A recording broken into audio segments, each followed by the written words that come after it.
Cedarwood Luxury Radio, Nigeria's first real estate radio.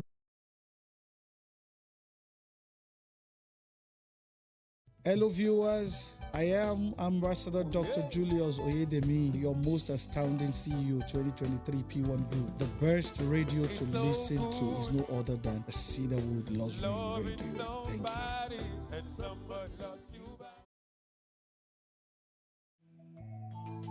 Hello everybody, this is Vivian Imako, the ED, P1 Perfection Business Investments Limited, and you're listening to Cedarwood Luxury Radio. Keep it locked. God bless you.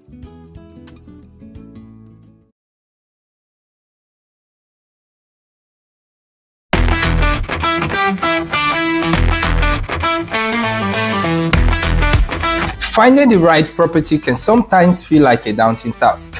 Whether you're buying your first home, renting a space, or making an investment. At P1 Plus, we aim to simplify this process by helping you understand the key factors to consider when choosing a property. Here are 5 things to consider when getting yourself a property. Are you looking for a family home, a commercial property, or a rental space? Clarifying your purpose will help narrow down your options and guide your search effectively. Understanding your financial limit is essential.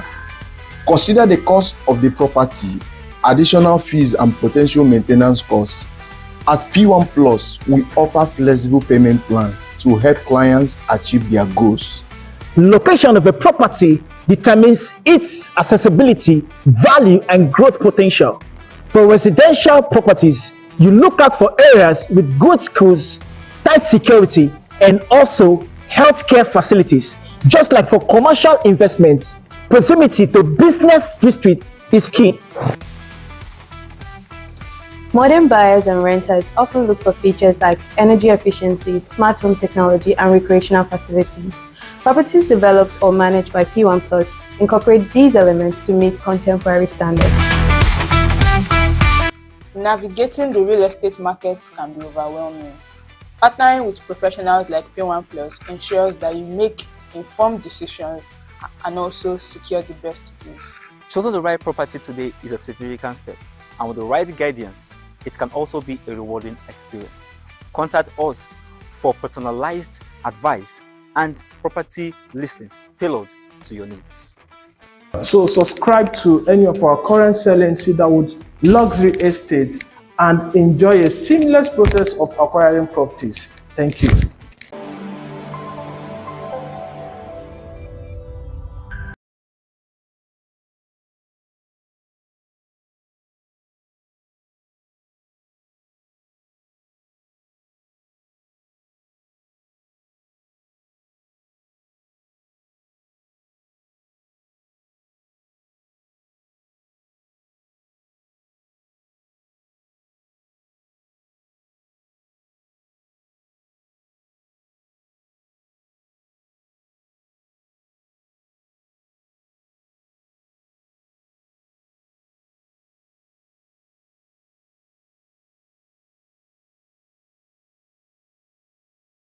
There are 2 kinds of people: those who love to own property and the smart investors. I'm Ruth, and today we are going to be talking about the 5 benefits of subscribing to your property off plan.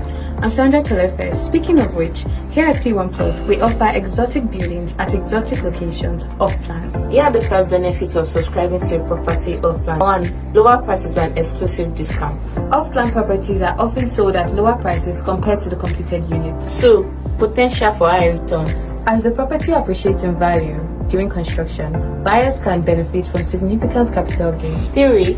Flexible payment plan. Many developers provide structured payment options, making it easier for you to avoid the large upfront costs. 4. Customization. You can enjoy the benefits of customizing your property to your desired taste during construction. And 5. The ease of reselling your property. You can easily resell your properties during or after construction, which means more money in the bag.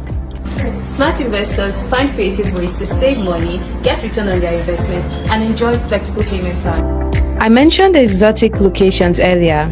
Exactly. You can get a home in a beautiful estate, just like the Cedarwood Luxury Apartments and Terraces. Imagine living in a life-size version of this estate just by subscribing to our autograph maisonette and apartment by Cedarwood, Monastery Road, Shongotedo. That's not all. You can enjoy living in a serene environment with quality and comfort. Be a smart investor today and subscribe to our offline property at the autograph maisonette and apartment by Cedarwood, Monastery Road.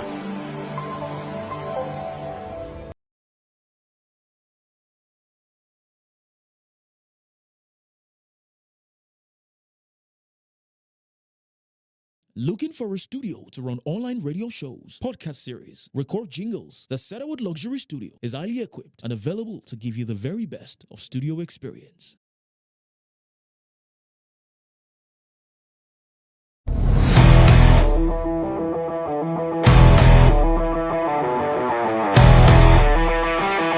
A few years ago, this environment wasn't looking good and attractive. But with massive construction and infrastructural development, properties in this environment will gain significant value. Welcome to the Autograph Grand Deal by Cedarwood. The Autograph Grand Deal by Cedarwood gives you an opportunity to own a piece of Lagos. Why not key into the future today? For just 2.25 million naira, you have the opportunity to get a 300 square meter of the Autograph Grand Deal by Cedarwood. As you can see, this is a total table dry land and it's a buy and build property.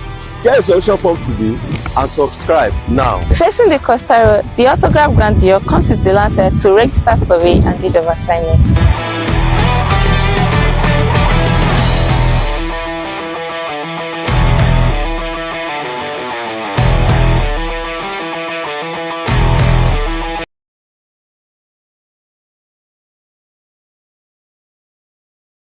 This is Cedarwood Luxury Radio, Nigeria's first real estate radio.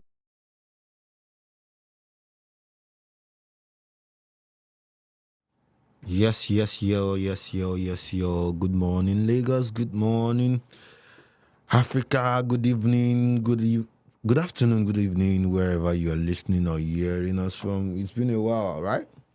One day we could not come online because we had some network challenges. But we're back, and it's the Morning Delight Show on Cedarwood Luxury Online Radio.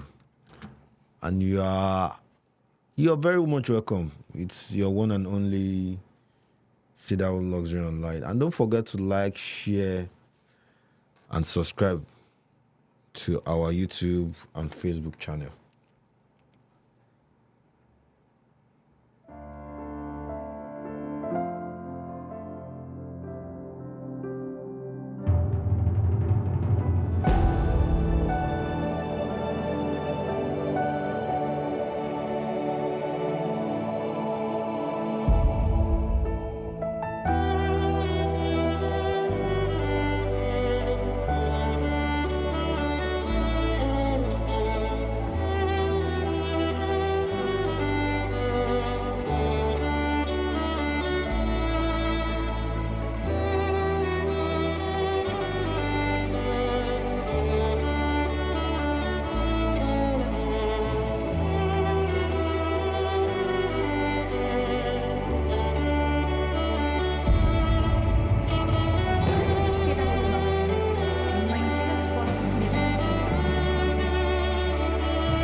So on today's Morning Delights, you know how we do it. You know how we do it on Morning Delights. Morning Delights is a special program where we take you around the whole world. It's about current affairs, what has gone down in the past and what's going on. It's basically current affairs. And this morning, we'll be airing to you a documentary from a guy on YouTube. Before we start, I would like to quickly state that we do not own the rights to this particular video that we'll be posting now. It's a video by a guy on YouTube with the name Jude Bella. I hope I'm correct with this name. Oh, so they won't sue me. Jude. Yeah, I think Jude Bella is his name, and it's about what really went down during the regime of Gaddafi in Libya. That's Libya. What transpired, what happened, how the whole scenario happened.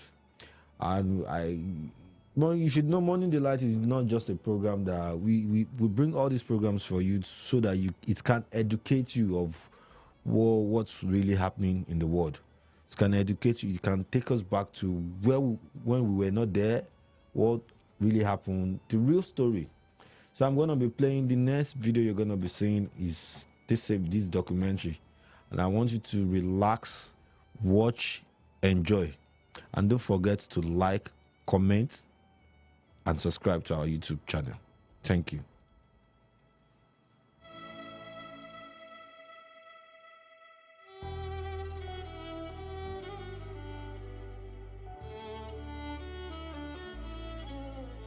No demonstration at all in the streets. Here's why this matters to us. After months on the run, Muammar Gaddafi is dead. October 2011. The world was watching history unfold. Libya was free. Another dictator gone. The people are liberated. A huge victory for democracy. At least, that's what we were told. This is a momentous day in the history of Libya. The dark shadow of tyranny has been lifted, and with this enormous promise, the Libyan people now have a great responsibility to build an inclusive and tolerant and democratic Libya that stands as the ultimate rebuke to Gaddafi's dictatorship. But now, here's the thing. About 14 years later, Libya isn't this thriving democracy. It's not even a functioning country. Instead, it's a fractured mess. Militias fighting for power, migrant slave markets, foreign mercenaries. The place is unrecognizable. So, what happened? I want to tell you the story of how the US and its NATO allies stole the future of Libya.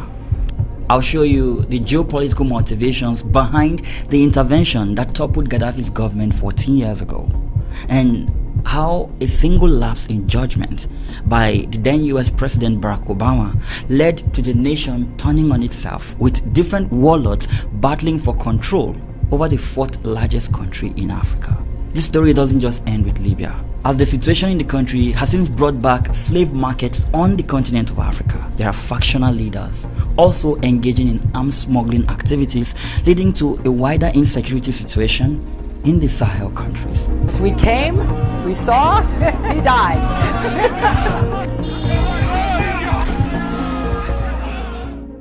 To understand the story of Libya and the series of activities that led to its fall, we need to go back in time to the colonial era. For over a century, Libya was a loose collection of regions tightly controlled by the Ottoman Empire. There was Tripolitania in the west, Cyrenaica in the east, and Fezzan in the south. This region was a crucial piece of the puzzle in North African trade routes, mostly because of its strategic location along the Mediterranean Sea. But the Ottomans weren't the last to rule over Libya.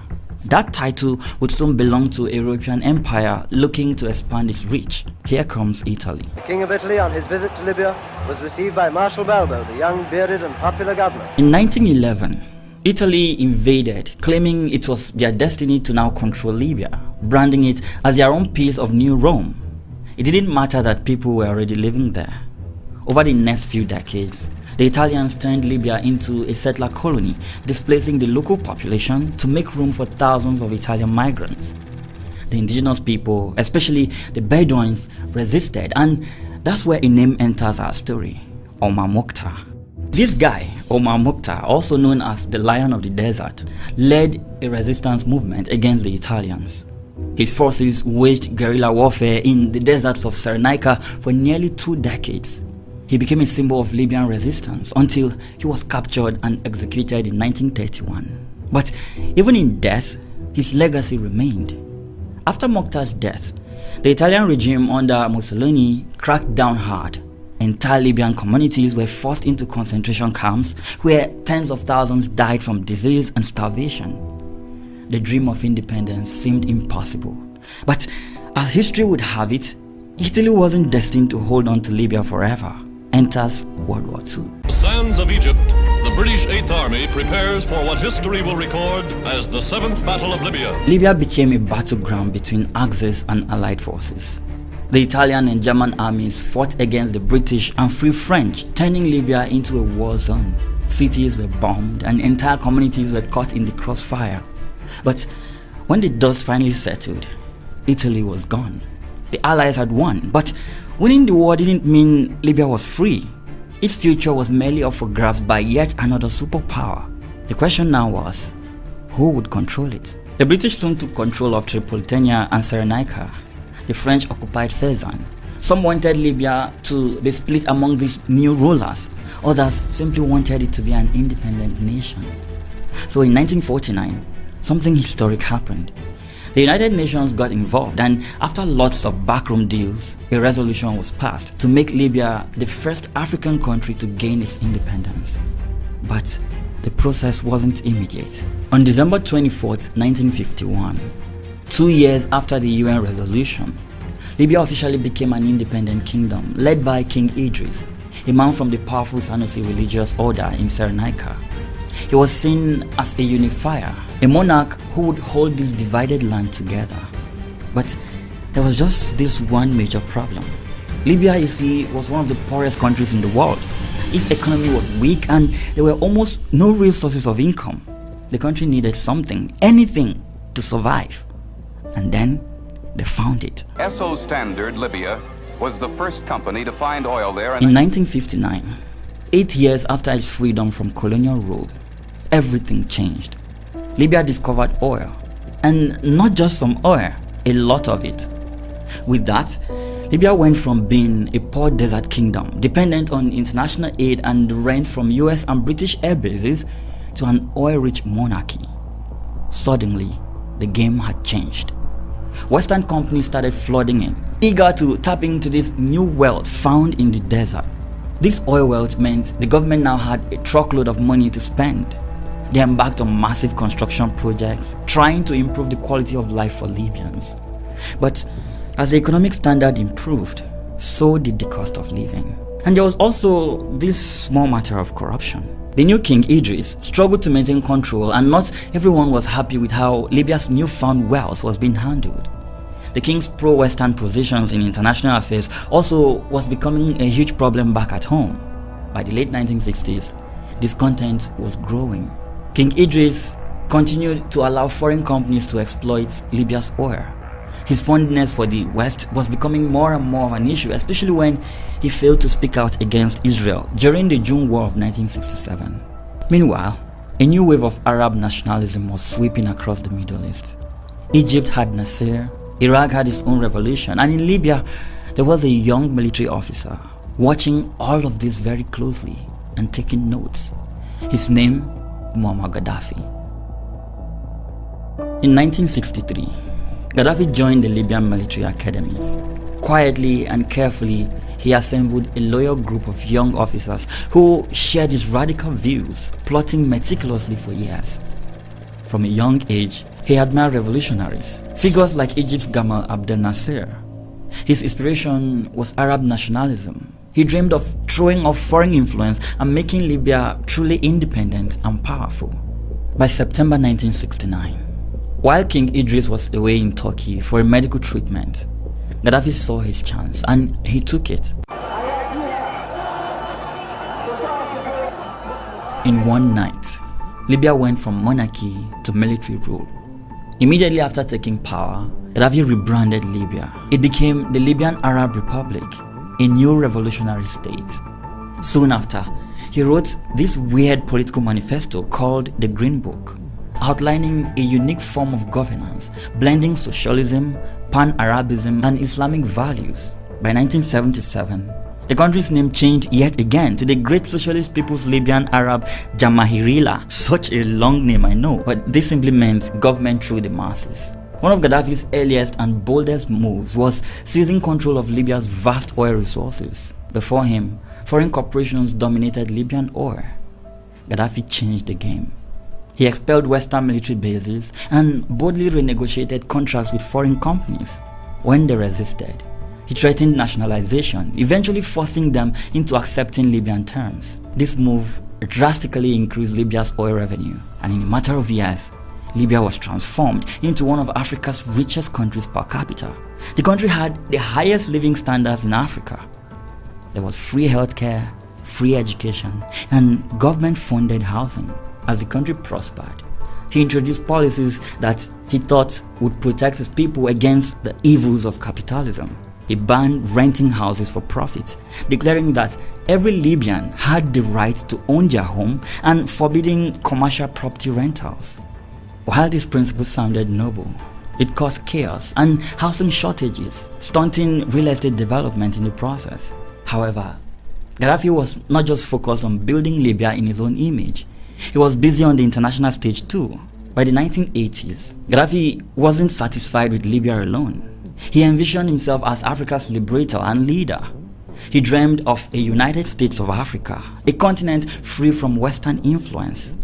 He showered money and resources onto other African leaders, trying to win over their loyalty. This extravagant generosity and charisma earned him influence across the continent. Throughout this period, Gaddafi sought to control the mineral-rich Alzo Strip along the disputed border with neighboring Chad. However, when he invaded, Chad, backed by France, resisted fiercely. After years of brutal desert warfare, Libya was eventually defeated and forced to withdraw. This was such an embarrassing defeat for Gaddafi's regional ambitions. By the late 70s and 80s, Gaddafi's reputation was darkening. His anti-Western rhetoric and flamboyant, provocative lifestyle made him a much disliked figure in the West. Ronald Reagan, former US president, famously labeled him the mad dog of the Middle East. But this wasn't a mere rhetoric.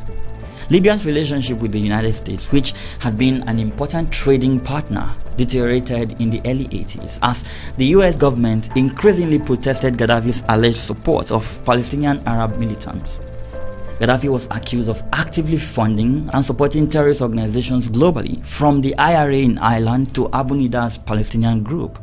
There were a series of retaliatory trade restrictions between both countries when tensions escalated in the mid-1980s. The tensions boiled over, culminating in US bombing raid of Tripoli and Benghazi in 1986, in which Gaddafi's adopted daughter was killed. 2 years later, in 1988, Pan AM Flight 103 exploded over Lockerbie, Scotland. Gaddafi was directly implicated. Sanctions and international isolation followed. Libya became an international pariah state, but the tensions didn't die down.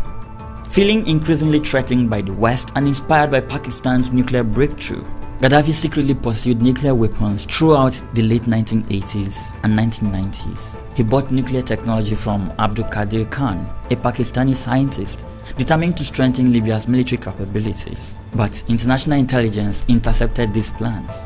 After several years of intense pressure from the West, Gaddafi dramatically abandoned Libya's nuclear program, agreeing to dismantle his entire nuclear infrastructure. In the late 1990s, in an effort to win over the international community, Libya turned over the alleged perpetrators of the Pan AM Flight 103 bombing to international authorities. Gaddafi also accepted a ruling by the International Court in The Hague stating that the contested Alzo territory along the border with Chad belonged to that country and not to Libya. After abandoning his nuclear programs, the United Kingdom restored diplomatic relations with Libya at the end of the decade, with UN sanctions also lifted in 2003. Suddenly, Gaddafi began collaborating with Western intelligence agencies against terrorism. Once fierce enemies, Western leaders flocked to Tripoli. British Prime Minister Tony Blair famously shook hands with Gaddafi in a tent in the Libyan desert. International oil companies eagerly returned, signing lucrative new contracts. Gaddafi was back in the fold. As Gaddafi rebuilt his personal image abroad, he was also building his personal fortune. While publicly preaching socialism and simplicity, privately, Gaddafi and his family enjoyed lavish overseas lifestyles, amassed billions in hidden foreign accounts, owned extravagant villas, yachts, and expensive art collections. With political freedom far from being a reality, people started to grumble. Dissidents faced imprisonment or death. Public executions were common at the time. So, when the Arab Spring hit in 2011 and people started rising up against their governments, Egypt, Tunisia, Syria, Libya was next. Protests broke out, and Gaddafi, well, he responded in the worst possible way.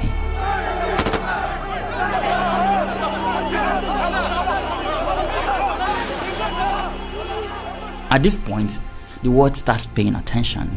The UN steps in, and suddenly NATO gets involved. And this is where things get complicated. March 2011, the UN passes Resolution 1973. It gives NATO the green light to intervene in Libya, officially to stop a humanitarian crisis. Gaddafi's forces were closing in on Benghazi, and people feared a massacre. The world had already failed to stop genocides in Rwanda and Bosnia, so this time they acted fast. The United States has worked with our international partners to mobilize a broad coalition, secure an international mandate to protect civilians, stop an advancing army, prevent a massacre, and establish a no-fly zone with our allies and partners. And just like that, NATO was at war, bombing Gaddafi's military, enforcing a no-fly zone, helping rebels take back cities. Within just a few months, the regime was collapsing. But something was not right here. The official rationale given by the US, NATO, and the United Nations was humanitarian, to stop Gaddafi from massacring his own people. UN Security Council Resolution 1973, adopted in March 2011, authorized all necessary measures to protect Libyan civilians. In fact, President Barack Obama emphasized that the goal was not regime change or long-term occupation, but to prevent a humanitarian disaster. But broadening our military mission to include regime change would be a mistake. NATO's mandate was to protect civilians and civilian-populated areas under threat of attack, and this was plausible. Gaddafi is already known to have a notorious human rights record. So, when he vowed to show no mercy to rebels in Benghazi, world leaders cited the responsibility to protect, known as R2P doctrine, to justify military action. Obama described how every moment mattered as Gaddafi's forces neared Benghazi, and said he did not want to see America stand by silently as a brutal dictator announced his intentions to kill en masse. According to what NATO was telling the world, this intervention was a moral obligation, one they must abide by to save lives and support Libya's democratic aspirations. But there was more. Beneath the rhetoric, there were more cynical motives at play. Libya, you see, is an oil-rich country strategically located in North Africa, and Gaddafi had proven himself to be an unpredictable leader. There were in fact internal communications hinting at economic and political incentives behind NATO's decision to get involved. The 2011 memo to the US Secretary of State, Hillary Clinton, suggested that France's President Nicolas Sarkozy was driven by, quote, a cocktail of less lofty incentives, including a desire for Libyan oil and a fear that Gaddafi's vast supply of gold could displace France's primacy in the region, end of quote. According to this intelligence briefing, France's motives for pushing the intervention included increasing its share of Libya's oil, bolstering French influence in Africa, and improving Sarkozy's domestic standing. Some observers also noted that NATO's intervention was influenced by a desire to reassert Western influence in the region during the Arab Spring, secure access to Libya's resources, and prevent Gaddafi from undermining Western allied African financial systems. So, while Barack Obama, David Cameron, and Nicolas Sarkozy continued to preach the moral obligation message, there was more going on behind the scenes. The Arab League's unusual request for a no-fly zone over Libya provided political cover, since regional support implied the intervention was not simply a Western imposition. Countries like Qatar and the UAE joined the NATO-led coalition, indicating Gulf Arab rivals also sought Gaddafi's removal. Yeah, he made a lot of enemies, and now that there was blood in the water, the sharks began circling. It appeared to be the heaviest bombardment of Libya's capital since NATO air attacks began. More than 20 strikes in and around Tripoli lit up the sky, and the booms could be heard across the city. On March 19, 2011, a US-led coalition launched Operation Odyssey Down, initiating airstrikes against Libyan government forces. French fighter jets were the first in action, dramatically disabling a loyalist armored column outside Benghazi and effectively stopping Gaddafi's advance. The initial phase saw the United States, France, and Britain heavily involved in suppressing Libya's air defenses and armor. Shortly thereafter, NATO took over command of the operation. On March 31, 2011, Operation Unified Protector formally put NATO in charge of the air campaign and naval blockade, with command centers in Italy coordinating missions. The Libyan campaign was characterized by an unusual US approach. The Obama administration, wary of another Iraq-style entanglement, decided the US would support the mission but not take the forefront in a prolonged war. Washington provided critical assets in the opening days: cruise missile strikes, electronic jamming, intelligence, drones, and area refueling to disable Gaddafi's forces, then handed primary responsibility to NATO allies. President Obama described this strategy as aligning US power with an international coalition so that America was not bearing all the burden. In practical terms, the US role after the first week was mostly supportive. American drones patrolled Libyan skies and US aircraft struck targets as needed. But European NATO members carried out the bulk of bombing runs after April 2011. France and Britain were the public faces, with NATO providing a unified command that included contributions from smaller nations. A total of 18 countries eventually participated militarily, including Canada, Italy, Belgium, Denmark, Norway, and even 3 Arab states. Those were Jordan, Qatar, and the UAE, which sent fighter jets or support aircraft. Over the 7-month operation, NATO flew more than 26,500 sorties, including around 9,700 strike missions hitting thousands of targets. Notably, no NATO ground troops were deployed in Libya. Special forces from some countries such as British and French advisors and Qatari units did reportedly assist Libyan rebel forces on the ground, but officially, NATO relied solely on air power and naval support. This air power only approach was effective in the short term. It grounded Gaddafi's air force and methodically destroyed his heavy weaponry, leveling a battlefield for the lightly armed rebels. By August 2011, rebels with NATO air cover advanced into Tripoli and Gaddafi's rule collapsed. The immediate military outcome seemed like a success for NATO. There were 0 combat casualties on the NATO side, and by October, the Libyan rebels had effectively won the civil war. And on October 20, 2011, Gaddafi, who had fled the capital and hid in his hometown of Sirte, was found by the rebel group. They dragged him through the streets and brutally murdered him, all while making videos. Finally, the mad dog is dead. The world celebrates. Libya is free. Mission accomplished, right? Well, not exactly. Here is where everything falls apart. The moment Gaddafi is gone, Libya has no central government, no institutions, no army. Just a bunch of militias with weapons. And soon, they start fighting for power, for land, for oil. In the weeks following Gaddafi's fall, Libya's interim authorities, the National Transitional Council, took power amid great optimism.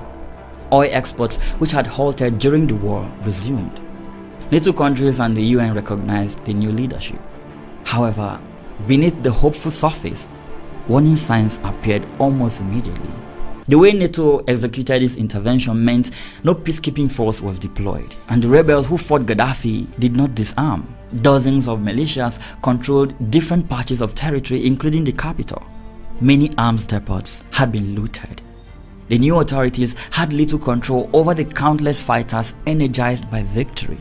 In October 2011, as celebratory gunfire faded, reports emerged of score settling and human rights abuses. For example, reprisals against suspected pro-Gaddafi loyalists and sub-Saharan African migrant workers, many of whom were accused of being mercenaries. Over the next few years, Libya becomes a battlefield. 2 rival governments emerge. Then ISIS shows up. Then foreign mercenaries. Russia, Turkey, the UAE, Egypt, everyone starts picking sides. And suddenly, Libya isn't just a failed state, it's a full-blown war zone. Now, here's the part no one talks about much. After the war that removed Gaddafi, Libya became the epicenter of human trafficking. Migrants from Africa trying to reach Europe get trapped in Libya. Many are sold into slavery. Yeah, actual modern-day slave markets. In 2017, CNN uncovered footage of people being auctioned off in Tripoli.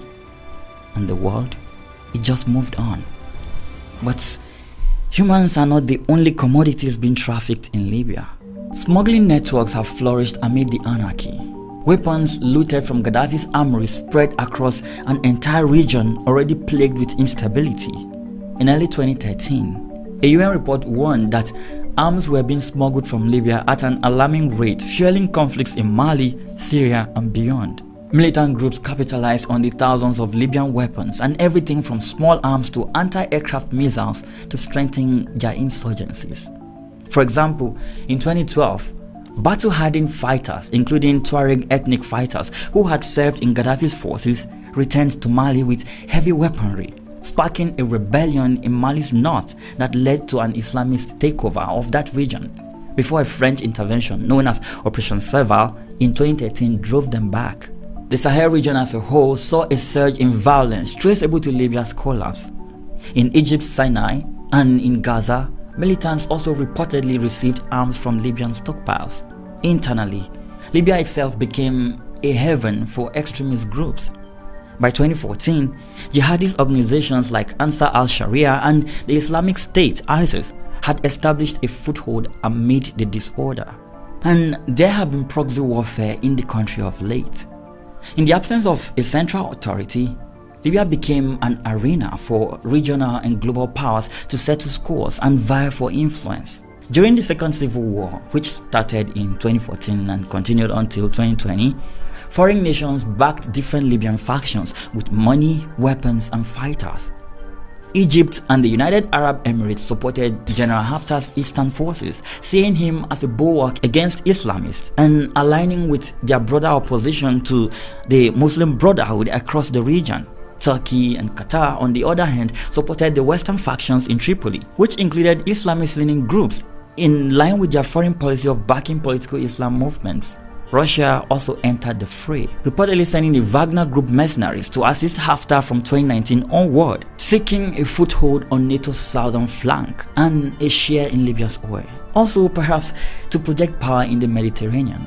These foreign powers have turned Libya into a proxy battleground similar to Syria, albeit on a smaller scale. NATO's 2011 intervention ironically paved the way for Russia's later intervention. Moscow, aggrieved by NATO's actions, vetoed further UN involvement and instead chose to support its preferred client on the ground. The result was a protracted conflict that drew in foreign drones, missiles, and fighters.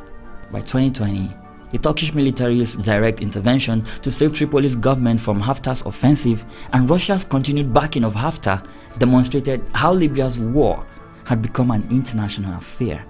This foreign meddling has made it even harder to resolve Libya's crisis as outside powers continue to arm their proxies despite UN embargoes. So, for the people of Libya who are forced to live through this horrible experience, the question becomes, is Libya better off without Gaddafi? Yes, he was a brutal dictator, one that threatened to kill his own people for rising up against him.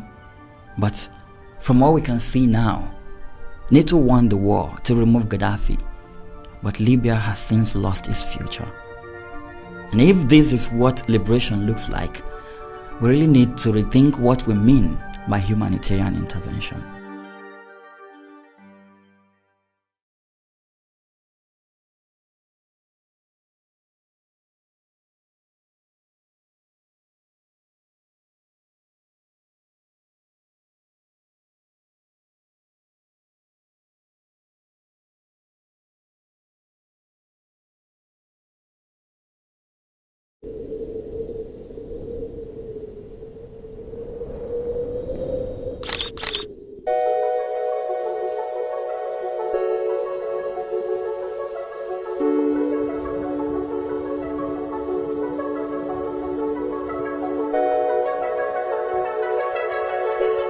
name is Chukwukachamaka Christiana, your sensational realtor Chakabi, of course.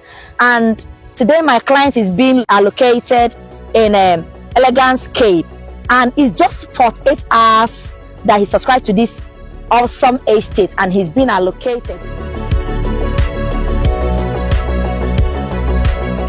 Only P1 Plus can run this for you.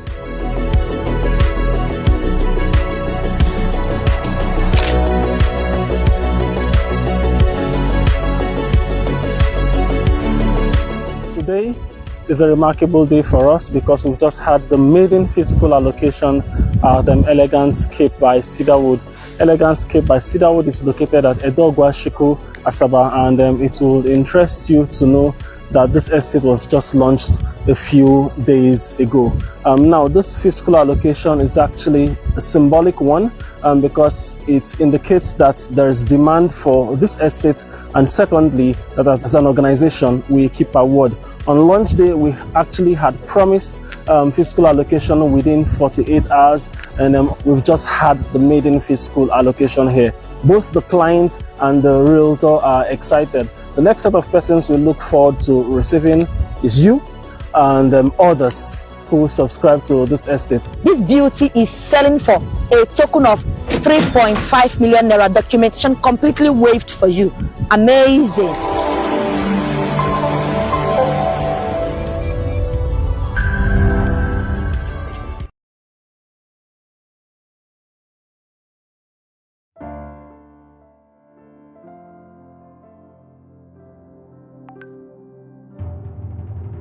And that will be all on Morning Delights this morning. I hope you all enjoyed that wonderful documentary.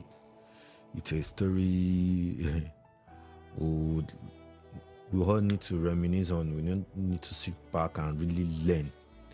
Things are happening in this world that there are so many conspiracy. There are so many conspiracy going on that we need to take note of. We won't be doing much. That is all we have for you on Morning Delight. On Morning Delight this morning. And see you by 1 o'clock as we bring forth to you the real estate in Nigeria. Thank you and have a wonderful day.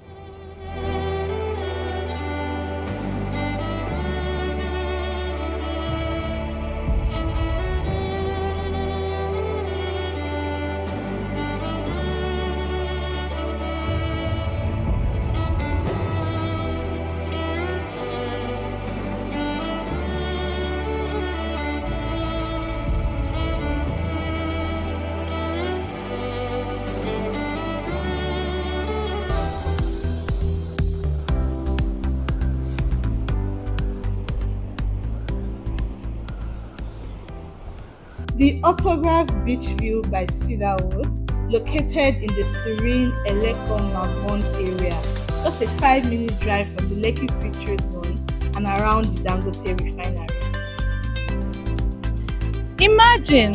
Just imagine living in a place where the ocean breeze and the tranquil beach view is a part of your everyday life.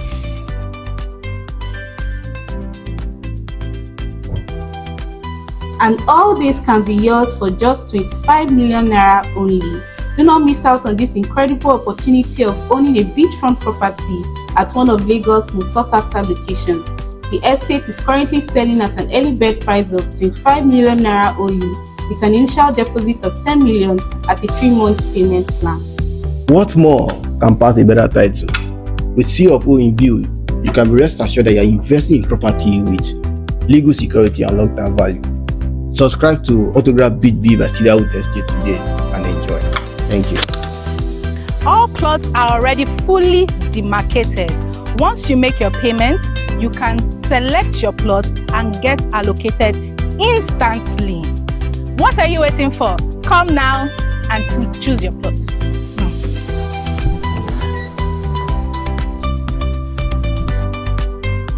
Join our free site inspection from Monday to Saturday from 10 a.m. to 5 p.m.